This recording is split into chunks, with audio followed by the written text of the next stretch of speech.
going on, people? Listen. So I decided that after last night's game, which Liverpool won in the end, convince. Would you say it's convincing? I don't know if I would call it convincing, but you know what? It is a win. It is 3 points, and that's all we really care about, right? Um, I'm super happy because the thing is, after Arsenal and City won their respective games, and it's always difficult. It's always difficult to be the one to play second, to play last. Because everybody else is kind of like won already, and blah blah blah blah. So going into this game, look, it was Sheffield United. Let's be clear. I mean, they're gone, right? They're relegated, and there's really nothing for them to play for at this point in time. So it really was just a case of to say, well, look, chances of we're gonna win this game was probably high, and it was high, and also the chance for us to get a clean sheet. Let's understand what a clean sheet actually is, because I think since the turn of the year we've had maybe 2 or 3 clean sheets, which is ridiculous, which is absolutely ridiculous. Especially because now defenses need to be super tight. I don't like, as the saying goes, strikers win you games, defenses win you titles, and though bar maybe 2 results this season, the Tottenham and the Arsenal result, which is what we lost. I think we have a pretty decent defensive record. We've only got 2 losses so far. So in that kind of sense, I'm not worried. And like I said before, I did think from when it was like 15 games to go that this was going to go to the wire, and it was going to be like by hook or by crook. On the face of things, when I look at our competition, obviously City is extremely strong, and there is absolute, and look, we are under no illusion that City could string together 9 wins in a row, and they could certainly go on to win this title. I wouldn't put it past me. I also thought that as of maybe a month or 2 ago, Arsenal started to look a lot more solid defensively. So that was what I was kind of like looking for: a clean sheet last night, and a bunch of goals. Now we didn't get the clean sheet, but and we managed to get the result. But this game, let's be real about that last night. For that first half, there was clearly, if you watch my watch along, there were moments where I was yawning. I was literally saying like this, going yawning. There was nothing happening. I was trying to commentate, or trying to give commentary of what I was kind of seeing, but there are large swaths of time where I'm just sitting there staring at the screen, going, "What the fudge am I looking at here?" Like, there was absolutely no intensity, nothing. There was absolutely nothing from everybody. It was as if, I won't call it they underestimated, but perhaps they underestimated it. They just thought, okay, let's just show up, and eventually we'll score the goal. Now look, that's fine if you're a team that doesn't concede every fucking half, like every time in the first 15 minutes of a game. I'd say fine, but with what I saw last night and what's still to come, I hope, and look, I know Klopp will be telling them that there's going to be no more games like that, like we saw against Sheffield United. Every other game from now on, Sheffield United is done, right? That was a freebie.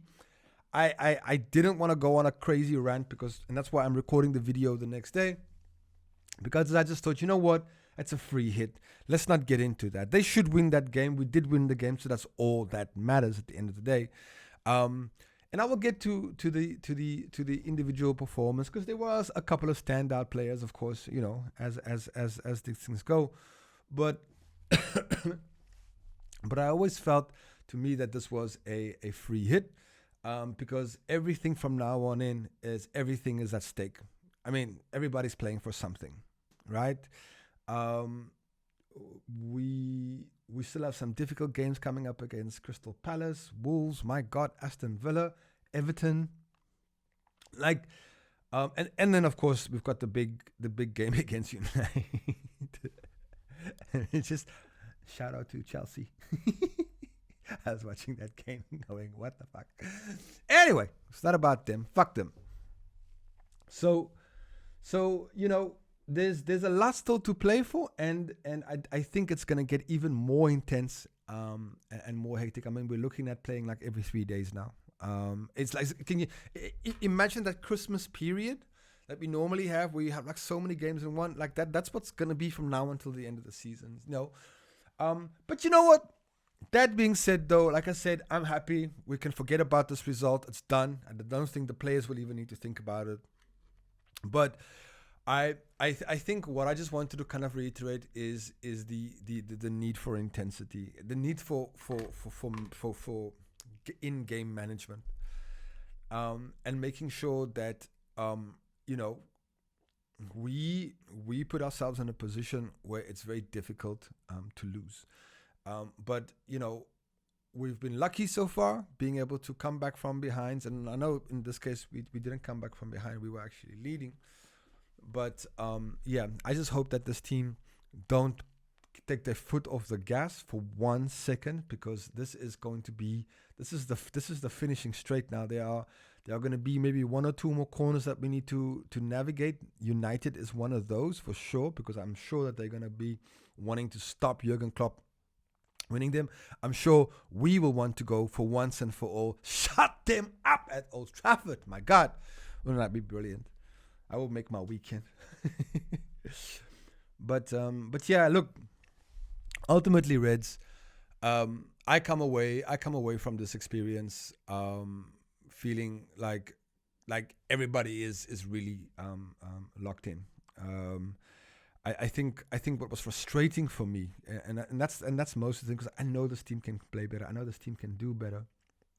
But that being said, though, there are mitigating circumstances. We've had a hell of an injury list, and I think that this team has done fantastic. I am fucking proud. If I look at things now in the cold light of day, as I stand here in front of you guys, I'm fucking super proud of this team. My God, right?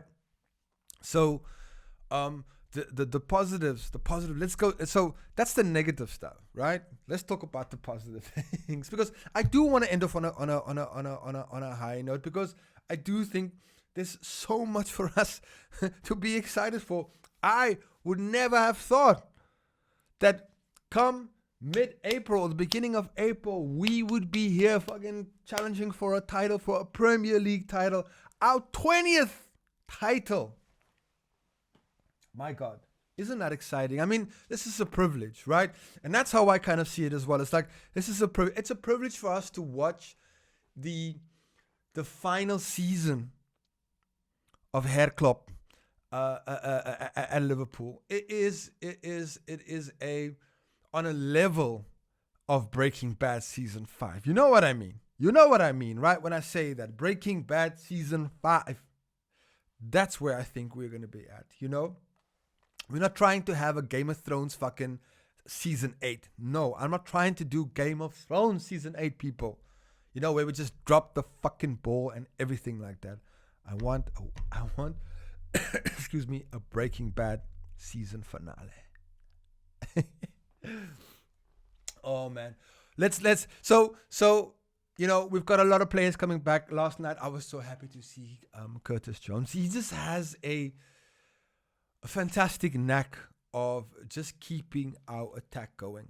Like I sometimes think that where between Jones and Soboslai sometimes is like he goes for the big moments, right? The big moments. And that's his thing. That's what makes Soboslai box office. I'm not gonna say that he's not entitled to do that. But sometimes when Liverpool are not in control of the midfield, Soboslai doesn't have that ability that, let's say, a Curtis Jones would have. So it's fantastic to have him back. I also think that I've had my issues with Mo Salah. the last week and a half. But of course, as he's getting better, and I hope, because us winning this is gonna depend on very, very much on Mo Salah. You know what I mean? So, I mean, amongst other things as well. But that being said, some really positive results. And look, uh, the goal that we scored was a bit lucky. Not gonna lie, right? But it's still up to Darwin Núñez to go and sniff and hunt that ball down, because I saw where he was coming from.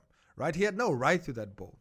Okay, but because he's so fucking fast, man. Ooh. Anyway, so we scored that goal. Fantastic goal. And then, it had to be a McAllister Mac 10. Am I going to do this? You know what I mean? Mac 10. That's him. What a strike. The guy is coming onto form just at the right time. And then we've also got Trent Alexander-Arnold coming back, because this is going to be those clutch moments, where you're going to need something special. And I think having Trent back is going to be amazing. Look, I think Conor Bradley has done fantastically well, and I certainly would continue with him, right? But I've noticed in the last two games that Conor Bradley is just a kid.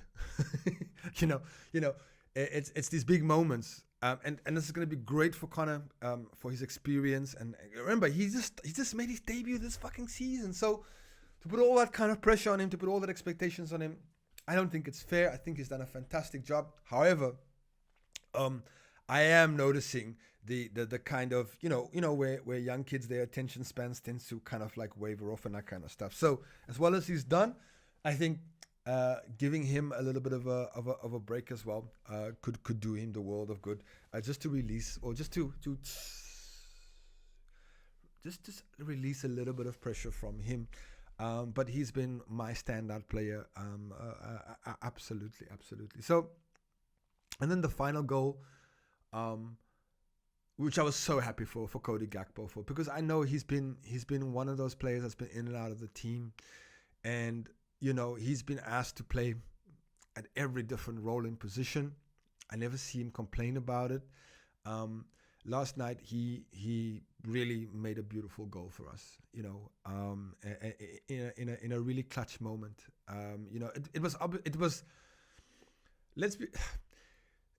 It was the only goal I thought last night that we actually worked out, or work through, right? It was through play.